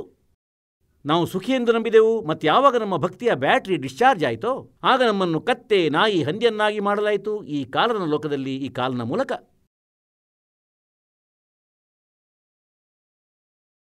ಹೀಗಾಗಿ ಪುಣ್ಯಾತ್ಮರೇ, ಆ ಪರಮೇಶ್ವರನ ಹುಡುಕಾಟವನ್ನು ನಾವು ಅದೇ ಸಮಯದಿಂದ ಶುರು ಮಾಡಿದೆವು.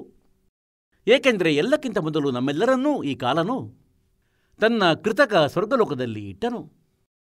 ಕೃತಕ ಆಡಂಬರ ನಕಲಿ. ಮತ್ತಲ್ಲಿ ನಮ್ಮ ಪುಣ್ಯದಿಂದಲೇ ನಮಗೆ ನೀಡುತ್ತಾ ಬಂದನು. ಒಂದು ರೆಸ್ಟೋರೆಂಟನ್ನು ತೆರೆದನು ಇವನು. ನಾವೇನು ರಾಮನಾಮದ ಭಕ್ತಿ ಸಂಪಾದನೆಯನ್ನು ತೆಗೆದುಕೊಂಡು ಬಂದಿದ್ದೆವೋ ಆ ರೆಸ್ಟೋರೆಂಟ್ನಲ್ಲಿ ಇವನು ನಮ್ಮಿಂದ ಲೂಟಿ ಮಾಡಿದನು. ಮತ್ತೇನು ಸವಲತ್ತುಗಳನ್ನು ಕೊಡುತ್ತಿದ್ನೋ ಅದಕ್ಕೆ ಚಾರ್ಜ್ ಕೂಡ ಶುರು ಮಾಡಿದ. ಅದರ ಚಾರ್ಜನ್ನು ನಮ್ಮಿಂದ ಪಡೆಯಲು ಶುರು ಮಾಡಿದ. ನಾವು ಬರಿದಾದಾಗ ನಮ್ಮನ್ನು ಭೂಮಿಗೆ ತಂದು ಬಿಸಾಡಿದನು ಇವನು. ನಾಯಿ, ಕತ್ತೆ, ಹಂದಿಯನ್ನಾಗಿ ಮಾಡಿದನು. ಮತ್ತು ಮನುಷ್ಯ ಜನ್ಮವನ್ನು ಮತ್ತು ಒಂದು ಮಾನವ ಜೀವನವನ್ನು ನಮಗೆ ಇವನು ನೀಡಬೇಕಾಗುತ್ತದೆ. ಏಕೆಂದರೆ ಇವನಿಗೆ ಪರಮಾತ್ಮನು ಒಂದು ಶಾಪ ನೀಡಿದ್ದರು. ಪುಣ್ಯಾತ್ಮರೇ, ಒಂದೊಮ್ಮೆ ಇವನಿಗೆ ಪರಮಾತ್ಮ ಕಬೀರರು ಶಾಪ ಕೊಡದೇ ಇದ್ದಿದ್ದರೆ ನಮಗೆ ಇವನು ಮನುಷ್ಯ ಜನ್ಮವನ್ನೇ ಎಂದಿಗೂ ನೀಡುತ್ತಿರಲಿಲ್ಲ. ಈ ಪೃಥ್ವಿ ಮೇಲೆ ಕುಕ್ಕುತ್ತಿದ್ದ ಶಿಕ್ಷೆಯನ್ನು ಅನುಭವಿಸಲು ಮತ್ತು ನಮಗೆ ನಮ್ಮ ಮೇಲಿನ ನಮ್ಮ ಮೂಲ ಸ್ಥಾನದ ಬಗ್ಗೆ ನಮಗೆಂದಿಗೂ ಅರಿವಾಗ್ತಿರಲಿಲ್ಲ. ಈ ದಯೆ ತೋರಿದ್ದಾರೆ ಭಗವಂತನು, ಆ ಪರಮಾತ್ಮನು. ಹಾಗೆಯೇ ಋಷಿ ಮುನಿಗಳು ಕೂಡ ಆ ಪರಮಾತ್ಮನನ್ನು ಪಡೆಯುವ ಪ್ರಯತ್ನ ಮಾಡಿದರು. ಈಗ ವೇದಗಳು ಪರಮೇಶ್ವರ ಕಬೀರರ ಮೂಲಕ ಕೊಡಲ್ಪಟ್ಟಿದ್ದವು 5 ವೇದಗಳು. ಈ ಕಾಲ ಭಗವಂತನು ಅವುಗಳಲ್ಲಿನ 4 ಇಟ್ಟುಕೊಂಡು ಒಂದನ್ನು ನಾಶ ಮಾಡಿದನು, 5ನೇ ವೇದವಾದ ಸೂಕ್ಷ್ಮ ವೇದವನ್ನು. ಆ ಸೂಕ್ಷ್ಮ ವೇದದ ಒಳಗೆ ಎಲ್ಲ ಮಾಹಿತಿ ಇತ್ತು.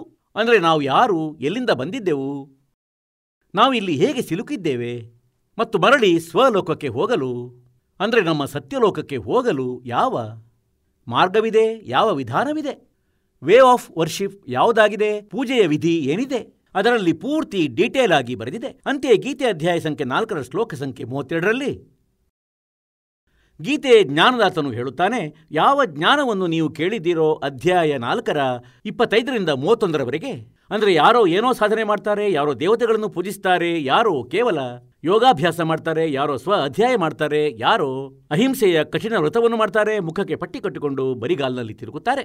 ಇವರೆಲ್ಲರೂ ಸಾಧನೆ ಮಾಡ್ತಿದ್ದಾರೆ ಮತ್ತು ತಮ್ಮ ತಮ್ಮ ಸಾಧನೆಯನ್ನು ಪಾಪನಾಶಕವೆಂದು ಭಾವಿಸುತ್ತಾರೆ. ಆದರೆ 4ನೇ ಅಧ್ಯಾಯದ 32ನೇ ಶ್ಲೋಕದಲ್ಲಿ ಹೇಳಿದನೆಂದರೆ, ಆ ವಾಸ್ತವಿಕವಾದ ಯಜ್ಞಗಳ ಮಾಹಿತಿ. ಯಜ್ಞ ಅಂದರೆ ಧಾರ್ಮಿಕ ಅನುಷ್ಠಾನಗಳ ಮಾಹಿತಿ. ಸಚ್ಚಿದಾನಂದ ಘನ ಬ್ರಹ್ಮನ ವಾಣಿಯಲ್ಲಿ ಬ್ರಹ್ಮಣೇ ಮುಖೆ, ಬ್ರಹ್ಮಣೇ ಮುಖೆ ಅಂದರೆ ಸಚ್ಚಿದಾನಂದ ಘನ ಬ್ರಹ್ಮ ಅಂದರೆ ಪರಮಾಕ್ಷರ ಬ್ರಹ್ಮನ ವಾಣಿಯಲ್ಲಿ ವಿಸ್ತಾರವಾಗಿ ಹೇಳಲಾಗಿದೆ. ಅದನ್ನು ತಿಳಿದಾಗ ನೀನು ಎಲ್ಲ ಕರ್ಮ ಬಂಧನಗಳಿಂದ ಮುಕ್ತನಾಗುವೆ. ಹಾಗಾಗಿ ಆ ಜ್ಞಾನವನ್ನು ಈ ಕಾಲನು ಮರೆಮಾಚಿ ಇಟ್ಟನು ಮತ್ತು ಮೂರ್ಖನನ್ನಾಗಿಸಲು ಹೇಳಿಬಿಟ್ಟನೆಂದರೆ, ನೀನು ಯಾರಾದರೂ ಸಂತನಲ್ಲಿ ಕೇಳು, ನನಗೆ ಗೊತ್ತಿಲ್ಲ.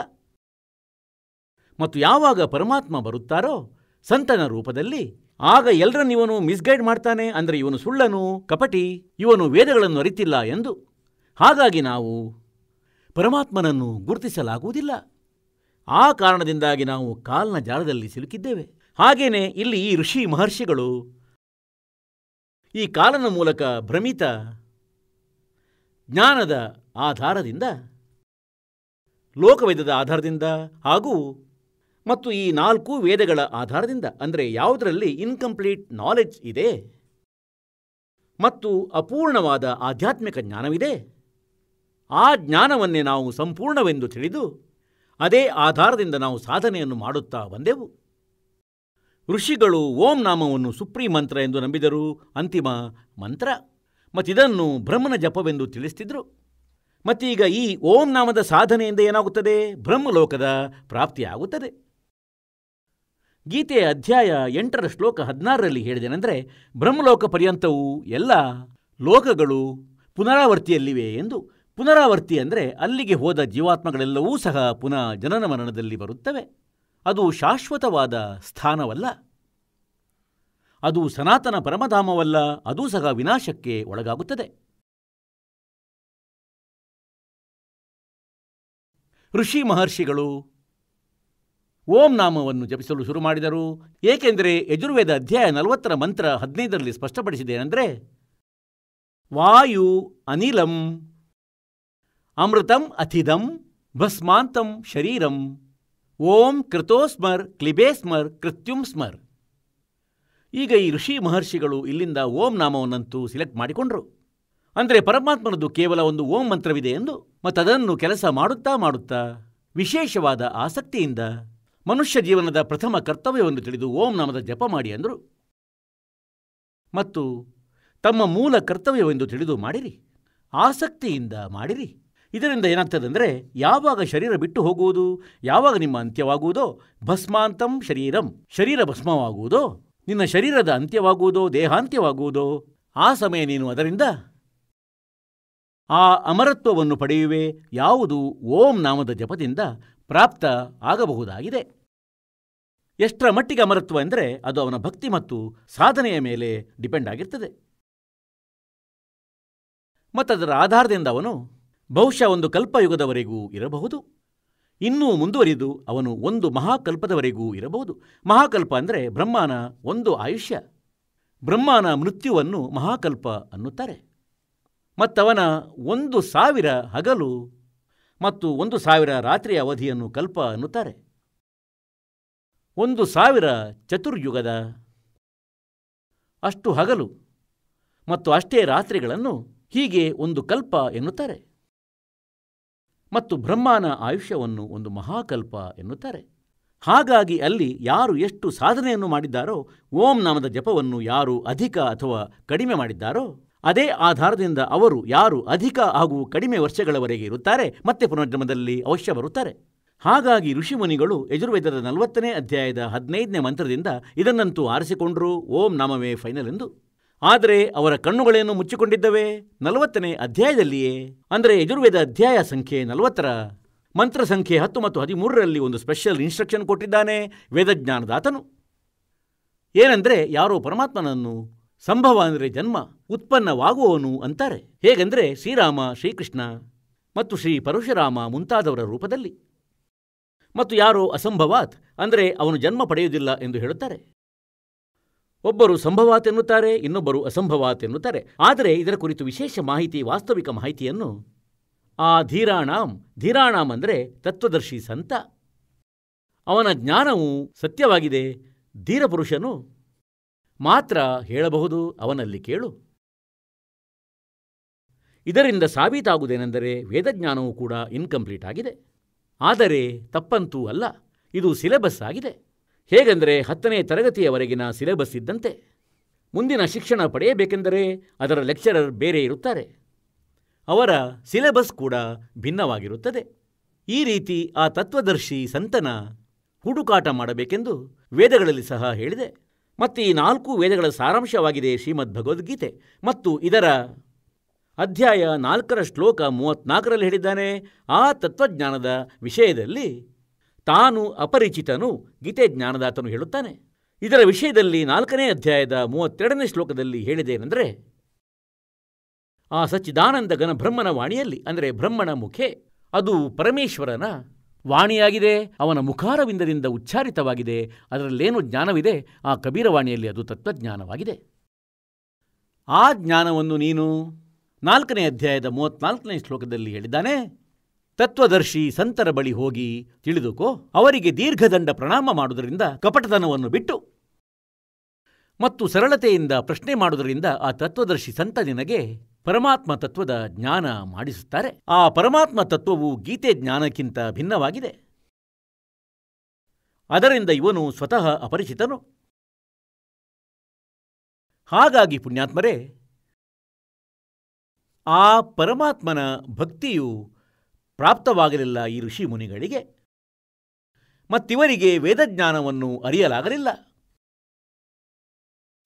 ಆ ಕಾರಣದಿಂದ ಇವರು ಜನ್ಮ ಮತ್ತು ಮೃತ್ಯುವಿನ ದೀರ್ಘ ರೋಗದಲ್ಲಿ ಸಿಲುಕಿಕೊಂಡೇ ಉಳಿದರು. ಸಿಲುಕಿದರು, ಅದರಿಂದ ಪೀಡಿತರಾದರು. ಮತ್ತು ಅನ್ಯರನ್ನು ಸಹ ಇವರು ಅದೇ ಉರುಳಿನಲ್ಲಿ ಸಿಲುಕಿಸಿದರು. ಇವರು ಓಂ ನಾಮದ ಜಪ ಸಾಧನೆಯನ್ನು ಮಾಡಿದರು ಮತ್ತು ಹಠಯೋಗ ಮಾಡಿದ್ರು. ಏಕೆಂದರೆ ಕಾಲನು ಒಂದು ಆಕಾಶವಾಣಿ ನುಡಿದಿದ್ದನು, ಬ್ರಹ್ಮನು ತನ್ನ ಪುತ್ರ ಬ್ರಹ್ಮಾನಿಗಾಗಿ. ಯಾವಾಗ ಬ್ರಹ್ಮ ಕಮಲದ ಹೂವಿನ ಮೇಲೆ ವಿರಾಜಮಾನನಾಗಿದ್ದಾಗ ಮೊದಲು ಪ್ರಜ್ಞಾನಗೊಳಿಸಿದ ಈ ಕಾಲವನ್ನು ಜಾಗೃತಗೊಳಿಸಿದನು. ಯಾವಾಗ ಇವನು ಎಚ್ಚರಗೊಂಡನು ಮತ್ತು ಬೋಧಾವಸ್ಥೆಗೆ ಬಂದನೋ, ಆಗ ಹೇಳ್ತಾರೆ, ನನಗೆ ಗೊತ್ತಿಲ್ಲ, ನನ್ನ ಜನ್ಮ ಎಲ್ಲಾಯಿತು, ನನ್ನ ಜನಕ ಯಾರು, ನನ್ನ ಉದ್ದೇಶ ಏನು, ಕಮಲದ ಹೂವಿನ ಮೇಲೆ ನಾನು ಎಲ್ಲಿಂದ ಬಂದೆ. ಆಗ ಆಕಾಶವಾಣಿಯಾಯಿತು, ತಪಸ್ಸು ಮಾಡು, ತಪಸ್ಸು ಮಾಡೆಂದು. ಈ ಕಾಲಭಗವಂತನು ಆಕಾಶವಾಣಿಯನ್ನು ನುಡಿದನು ಇವರನ್ನು ಮೂರ್ಖರನ್ನಾಗಿಸಲು, ತನ್ನ ಜಾಲದಲ್ಲಿ ಹಿಡಿದಿಟ್ಟುಕೊಳ್ಳಲು. ವೇದಗಳಲ್ಲಿಲ್ಲದ ಜ್ಞಾನವನ್ನು ತನ್ನ ಕಡೆಯಿಂದ ತನ್ನ ಅಭಿಪ್ರಾಯವೆಂದು ಪ್ರೊಡ್ಯೂಸ್ ಮಾಡಿಬಿಟ್ಟನು ಇವರ ಒಳಗಡೆ. ಬ್ರಹ್ಮನು 1000 ವರ್ಷಗಳವರೆಗೆ ತಪಸ್ಸು ಮಾಡಿದನು. ಇವನ ಭಕ್ತಿಯ ಬ್ಯಾಟರಿ ಚಾರ್ಜ್ ಆದಾಗ ಇವನಲ್ಲಿ ಸಿದ್ಧಿಗಳು ಬಂದವು ಮತ್ತು ಇವರ ರಿಮೋಟ್ ಕಾಲನ ಕೈಯಲ್ಲಿದೆ. ಆಗ ಹೇಳಿದ, ಈಗ ನೀನು ಸೃಷ್ಟಿಯನ್ನು ಮಾಡು ಎಂದು. ಈಗ ಬ್ರಹ್ಮನಿಂದಲೇ ಜ್ಞಾನ ಪ್ರಾಪ್ತವಾಗಿದೆ ಎಲ್ಲರಿಗೂ, ವಿಷ್ಣುವಿಗೆ, ಶಿವನಿಗೆ ಮತ್ತು ಎಲ್ಲ ಋಷಿ ಮತ್ತು ಮಹಾ ಋಷಿಗಳಿಗೆ. ಈಗ ಬ್ರಹ್ಮನು ಪ್ರಾಪ್ತಿಸಿದ ಜ್ಞಾನದ ಆಧಾರದಿಂದ ಬ್ರಹ್ಮನೇ ಇವರನ್ನೆಲ್ಲ ಮಿಸ್ಗೈಡ್ ಮಾಡಿದನು. ಏಕೆಂದರೆ ಸ್ವತಃ ಅವನೇ ಭ್ರಮಿತನಾಗಿದ್ದ. ಇವನು ಹೇಳಿದ ಏನೆಂದರೆ, ಪರಮಾತ್ಮನ ಆಕಾಶವಾಣಿಯಾಗಿತ್ತು, ತಾನು 1000 ವರ್ಷಗಳವರೆಗೆ ತಪಸ್ಸನ್ನು ಮಾಡಿದೆ, ನನ್ನ ಒಳಗೆ ಬಹಳ ಪವರ್ ಬಂತು, ಶಕ್ತಿ ಬಂತು, ವಚನದಿಂದಲೂ ಉತ್ಪತ್ತಿಗಳು ಆಗತೊಡಗಿದವು, ಇನ್ನೂ ಬಹಳಷ್ಟು ಕ್ರಿಯೆಗಳು ತಂತಾನೇ ಆಗತೊಡಗಿದವು. ಮತ್ತು ಕೇವಲ ಓಂ ನಾಮವೇ ವೇದಗಳಲ್ಲಿ ಫೈನಲ್ ಮಂತ್ರವಾಗಿದೆ. ಈ ಜ್ಞಾನದ ಆಧಾರದಿಂದ ಋಷಿ, ಮಹರ್ಷಿ, ಸಾಧಕರು 1000 ವರ್ಷಗಳವರೆಗೆ ಸಾಧನೆ ಮಾಡಿದರು, ಹಠಯೋಗ ಮಾಡಿದರು. ಏಕೆಂದರೆ ಸತ್ಯಯುಗದಲ್ಲಿ ಲಕ್ಷಾಂತರ ವರ್ಷಗಳ ಆಯುಷ್ಯ ಇರುತ್ತದೆ. ಅವರಿಗೆ ಪರಮಾತ್ಮನ ಪ್ರಾಪ್ತಿಯಾಗಲಿಲ್ಲ. ಅನ್ಯ ಸಿದ್ಧಿಗಳು ಲಭಿಸಿದವು. ಆ ಸಿದ್ಧಿಗಳನ್ನು ಪಡೆದು ಇವರು ಸ್ವತಃ ಪ್ರಭು ಎಂದು ಭಾವಿಸಿದರು.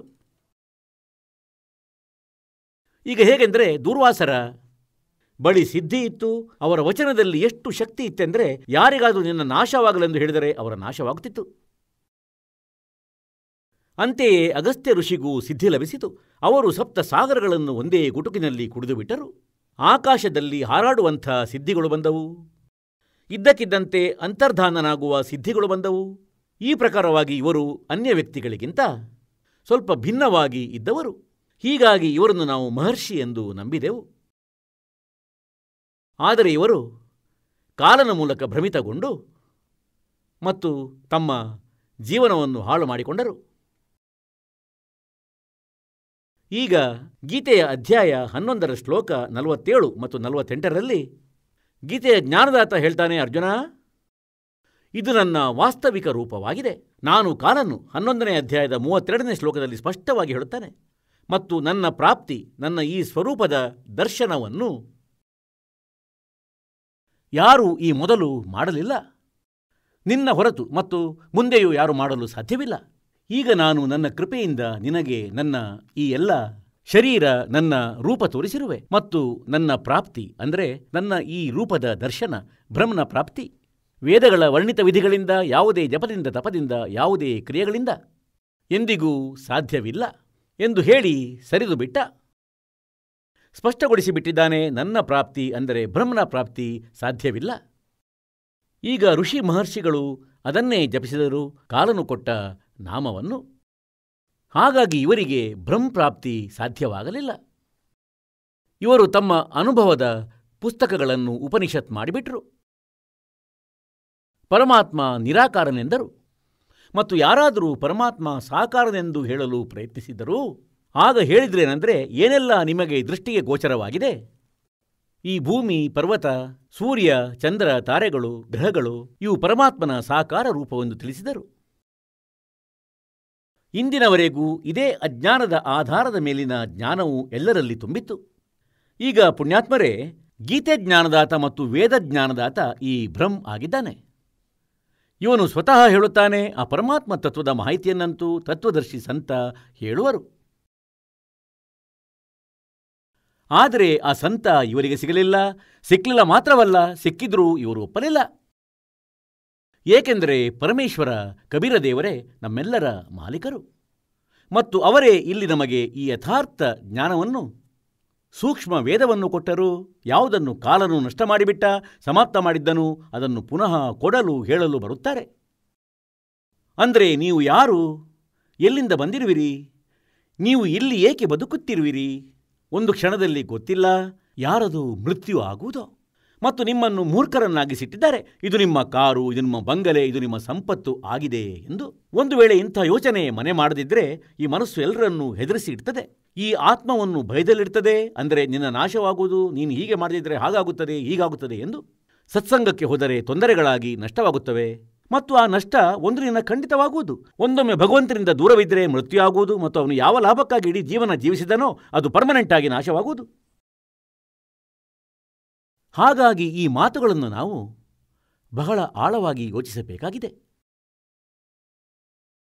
ಸತ್ಸಂಗಕ್ಕೆ ಬರುವುದರಿಂದ ತಮಗೆ ಜ್ಞಾನ ಲಭಿಸುತ್ತದೆ. ಅದು ಕೂಡ ಆ ಪರಮಾತ್ಮನ ಜ್ಞಾನ. ಅಂದರೆ ಆ ಪರಮಾತ್ಮನ ಮೂಲಕ ನೀಡಿರುವಂತಹ ಜ್ಞಾನವನ್ನು ಅವರದೇ ಅಮೃತವಾಣಿಯಲ್ಲಿ ತಮಗೆ ಕೇಳಿಸಲಾಗುತ್ತದೆ. ಅದು ಸಚ್ಚಿದಾನಂದ ಘನಬ್ರಹ್ಮನ ವಾಣಿಯಾಗಿದೆ. ಅದು 5ನೇ ವೇದವಾಗಿದೆ. ಅದರ ಆಧಾರದಿಂದ ಪರಮಾತ್ಮ ನಮಗೆ ಹೇಳುತ್ತಾರೆ, ಅಂದರೆ ನೀವು ಏನು ಸಾಧನೆಗಳನ್ನು ಮಾಡುತ್ತಿರುವಿರಿ, ಯಾವ ಲೋಕದಲ್ಲಿ ಇರುತ್ತಿರುವಿರಿ, ಇದು ಕಾಲನ ಲೋಕವಾಗಿದೆ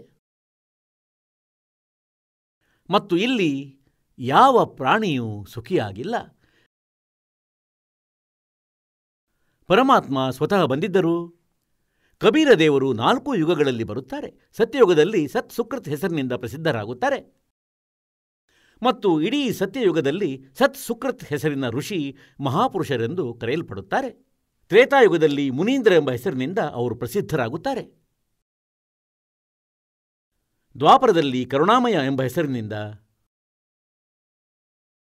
ಮತ್ತು ಕಲಿಯುಗದಲ್ಲಿ ಕಬೀರ ಎಂಬ ಅವರ ವಾಸ್ತವಿಕ ಹೆಸರಿನಿಂದಲೇ ಪ್ರಕಟರಾಗುತ್ತಾರೆ. ಇದೇ ಹೆಸರನ್ನು ಇರಿಸುತ್ತಾರೆ. ಇದು ಅವರ ವಾಸ್ತವಿಕ ಹೆಸರು, ಕಬೀರ ದೇವ, ಕಬೀರ ಸಾಹೇಬ. ಈಗ ಪುಣ್ಯಾತ್ಮರೇ, ಪರಮಾತ್ಮ ಹಾಗೇನೆ ಅನ್ಯ ರೂಪಗಳಲ್ಲೂ ಪ್ರಕಟರಾಗುತ್ತಾ ಇರುತ್ತಾರೆ. ಆದರೆ ಕಬೀರ್ ದೇವ ಎಂಬ ಅವರ ಹೆಸರೇನಿದೆ ಅದು ಈ ಯುಗದಲ್ಲಿ ಪ್ರಸಿದ್ಧವಾಗಿರುವುದು. ಇದರ ಈಕ್ವಿಲೆಂಟ್ ಆಗಿ ಇನ್ಯಾವುದೇ ಪ್ರಸಿದ್ಧಿ ಪರಮಾತ್ಮನದು ಇರುವುದಿಲ್ಲ. ಪರಮಾತ್ಮನ ಜ್ಞಾನದ ಪ್ರಚಾರ ಹಲವು ರೀತಿಯಲ್ಲಿ ಬಹಳಷ್ಟು ನಡೆಯುವುದು. ಇದರಿಂದ ನಮಗೆ ಬಹಳ ಲಾಭವೂ ಸಿಗುವುದು. ಆದರೆ ಪರಮಾತ್ಮನ ಹೆಸರು ಕವಿರ್ದೇವ ಎಂದೇ ಇರುವುದು ಕಲಿಯುಗದಲ್ಲಿ. ಹೀಗೆ 4 ಯುಗಗಳಲ್ಲಿ ಪರಮಾತ್ಮನು ಬಂದು ಜ್ಞಾನವನ್ನಂತೂ ನಮಗೆ ಕೊಟ್ಟರು. ಆದರೆ ಈ ಕಾಲನು ನಮಗೆ ಸ್ವೀಕರಿಸಲು ಬಿಡಲಿಲ್ಲ. ಈಗ ಆ ಪರಮೇಶ್ವರ ತನ್ನ ಸತ್ಯಲೋಕ ಶಾಶ್ವತ ಸ್ಥಾನದಿಂದ ಹೊರಟು ಬರುತ್ತಾರೆ. ಸನಾತನ ಪರಮಧಾಮದಿಂದ ಹೊರಟು ಬರುತ್ತಾರೆ. ಆ ಸನಾತನ ಪರಮಧಾಮದಲ್ಲಿ, ಸತ್ಯಲೋಕದಲ್ಲಿ ಯಾವುದೇ ಕಷ್ಟ ಜೀವಾತ್ಮಕ್ಕೆ ಇರುವುದಿಲ್ಲ. ಅಲ್ಲಿ ಜರ ಮತ್ತು ಮರಣ ಇಲ್ಲ. ಜರ ಅಂದರೆ ಮುದಿತನ, ಮುಪ್ಪು. ಮರಣ ಅಂದರೆ ಮೃತ್ಯು. ಅಲ್ಲಿ ಮುಪ್ಪು ಮತ್ತು ಮರಣವಿಲ್ಲ. ಅಲ್ಲಿಯ ಶರೀರದಲ್ಲಿ ಯಾವುದೇ ಕಷ್ಟಗಳಿಲ್ಲ, ಯಾವುದೇ ಪ್ರಕಾರದ ಟೆನ್ಷನ್ ಇಲ್ಲ. ಆ ಲೋಕಕ್ಕೆ ಹೋಗುವುದರಿಂದಲೇ ನಮಗೆ ಲಾಭವಿದೆ, ಸರ್ವ ಸುಖವಿರುತ್ತದೆ. ಇದರ ರಹಸ್ಯವನ್ನು ಕಾಲನು ಮುಚ್ಚಿಟ್ಟನು ಮತ್ತು ಆಪ್ಷನನ್ನು ಇಟ್ಟುಬಿಟ್ಟನು. ಅದನ್ನಂತೂ ತತ್ವದರ್ಶಿ ಸಂತರೇ ಹೇಳಬಲ್ಲರು, ಅವರಲ್ಲಿ ಕೇಳು, ನನಗೆ ಗೊತ್ತಿಲ್ಲ. ಈಗ ಪರಮಾತ್ಮ ಸತ್ಯಲೋಕದಿಂದ ಹೊರಟು ತ್ವರಿತವಾಗಿ ಬರುತ್ತಾರೆ ಮತ್ತು ತನ್ನ ಪ್ರೀತಿಯ ಆತ್ಮಗಳಿಗೆ ತನ್ನ ಬಗ್ಗೆ ಪುನಃ ಮಾಹಿತಿಯನ್ನು ನೀಡುತ್ತಾರೆ. ಆದರೆ ನಾವು ಪ್ರಭುವಿನ ಪರಿಭಾಷೆಯನ್ನು ಓದಿದ್ದೇವೆನೆಂದರೆ ಅವನು ನಿರಾಕಾರನು. ಪರಮಾತ್ಮ ಬಂದು ಸ್ವತಃ ಹೇಳುತ್ತಲಿದ್ದರು, ನಾನು ಪರಮೇಶ್ವರನು, ಇಡೀ ಸೃಷ್ಟಿಯ ರಚನಾಕಾರನು, ನನ್ನ ಹೆಸರು ಕಬೀರ ಎಂದಾಗಿದೆ. ಕಬೀರ್ ದೇವ, ವೇದಗಳಲ್ಲಿ ತಾವೇನು ಕಬೀರ್ ದೇವ ಎಂದು ಓದುತ್ತೀರಿ, ನಾನು ಅವನೇ ಆಗಿದ್ದೇನೆ. ಮತ್ತು ಕುರಾನ್ ಶರೀಫ್ನಲ್ಲಿ ತಾವೇನು ಅಲ್ಲಾಹು ಅಕ್ಬರ್ ಕಬೀರ ಕಬೀರ ಎಂದು ಓದುತ್ತೀರಿ, ಅವನೂ ನಾನೇ ಆಗಿದ್ದೇನೆ. ನನ್ನದೇ ಮಹಿಮೆಯ ಗುಣಗಾನವಾಗಿದೆ. ಆದರೆ ಎಲ್ಲ ಧರ್ಮಗಳ ಧಾರ್ಮಿಕ ವ್ಯಕ್ತಿಗಳು ಭ್ರಮಿತರಾಗಿ ಪರಮಾತ್ಮನನ್ನು ನಿರಾಕಾರ ಎಂದು ಹೇಳ್ತಾರೆ.